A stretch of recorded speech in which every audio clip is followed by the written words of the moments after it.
Taylor is so back, and I'm just so excited to be back here with another Easter egg video. I've watched the video now 1989 times, and I've scavenged the ends of the internet to find as many Easter eggs as I could to combine them into this video. But I'm sure there's plenty that I missed, so if you see something that I didn't see and haven't found, please let us know below because I love talking about this stuff. And I just want to start off saying, I think at this point we all already know that she brought back all her dancers from the Eras tour for this video, so I'm not going to be pointing them out. We know that they're there. Let's just jump right into the Easter eggs. The video starts off in a hotel lobby where if you look at the surroundings, you will see the title of the song spelled out throughout the staircase, the floor, the fate of Ophelia. At the top of the staircase, you see something that looks like a vintage photograph, but it's actually a picture of Taylor, Max Martin, and Shellback, so I love that detail. Like the touch of just making it feel dated for the concept of this like older hotel lobby. I love it. In the far distance, we can also see some posters. I can't make out all of them, but one of them certainly says Wood. So this is either in reference to the song or maybe hinting that this is going to be one of the singles. Then this other one, I might be crazy, but what I can make out is like Female Rage. And was this not like rumored to be a Tortured Poets musical, Female Rage the musical?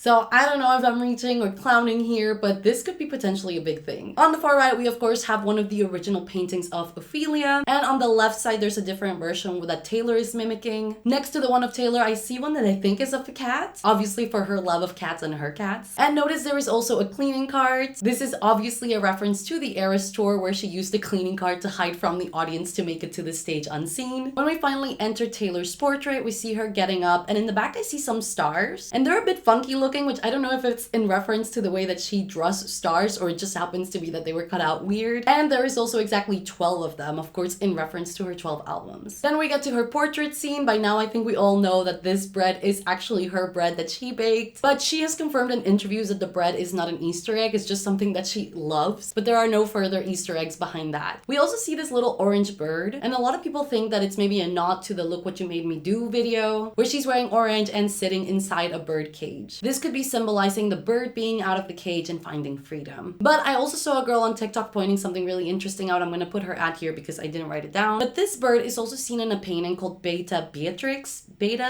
Sorry, I'm like struggling to say that for some reason, but let me just get to the point. This painting was modeled after Elizabeth Siddal, which is actually the same reference model they used for the painting of Ophelia at the start of this video. So it's all tying in together. And of course, we have a cat statue. I think this one is supposed to be Olivia. We see some pearls, which could be in reference to the title track where she says, I took her pearls of wisdom. I also saw someone saying, and I hadn't noticed right away, but they kind of do look like the pearls are making a number 87 for Travis. And there is also a peach, again in reference to some of the lyrics in Life of a Showgirl. Taylor then enters a new room, transitioning kind of through a mint hallway. She runs into a girl in a towel, and I just wonder if this is a reference to Sabrina Carpenter, as she started off her show being in a towel. But I might be reaching, let me know what you think. And then we entered the dressing room. We have a very quick nod at the vigilante shit dance from the Eras tour. I also see a clock, but I think it's pointing at 10:05, which could just be the date of the release of this video, so nothing else to dig up there. We also see a picture of Travis, which is very cute, and I read somewhere that this is a picture from that interview where he was playing Marry, Kiss, Kill. And there's other pictures in the background. I think they were like cabaret related photos, as Taylor also talked about in the making of the music video that she was going through the different eras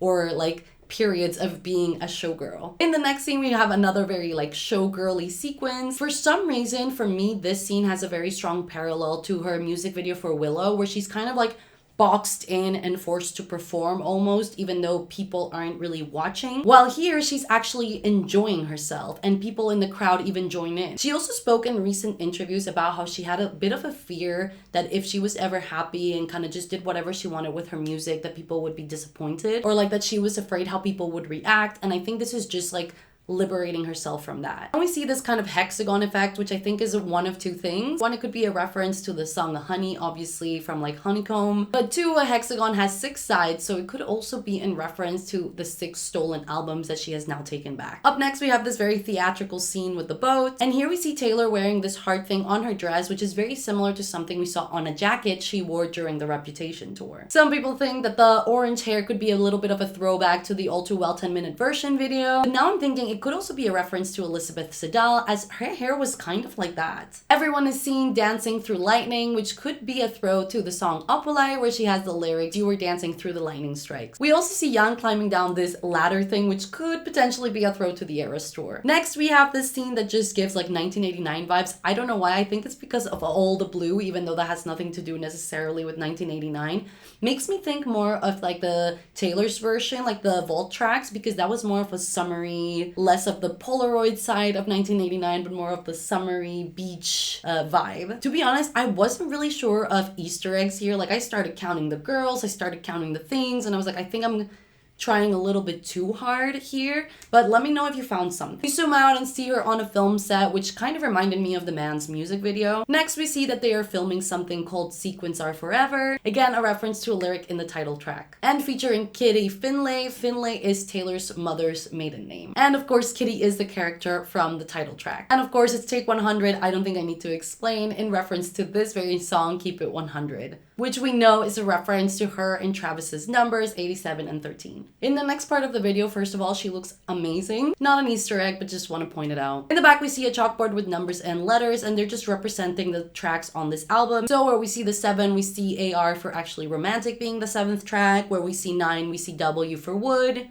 and so on. We also see that both sides, left and right, say something about an orchestra, but I can't figure out if that is a kind of Easter egg. Even though everything feels intentional, I can't place it to anything. As we zoom out, we see more of this poster, where again it says Sequins Are Forever, and in the bottom I see it says Sabrina, Carpenter, Max Marian, and Shellback, but I can't make out. There is some text on the right side that I can't make out. I'm not sure what it says. I think it says something like showtime of the day, but I don't know. We transition once more and we see Taylor in full showgirl attire, which reminded me a lot of what we saw in the music video for Bejeweled. Obviously, this is a lot more far out. We have one more transition, and here I also really love her look. It's like super Midnight's coded. And of course, we have more Easter eggs here. First of all, this girl that has a chihuahua in her purse that's barking, obviously in reference to the lyrics in Actually Romantic. They throw a football at her, obviously in reference to Travis Kelce, and it's exactly during the lyrics about his team. She enters the door with the number 87, of course, for his jersey number. Now, this scene where she kind of like notices the cameras, looks around and walks out, really reminded me a little bit of the We Are Never Getting Back Together music video.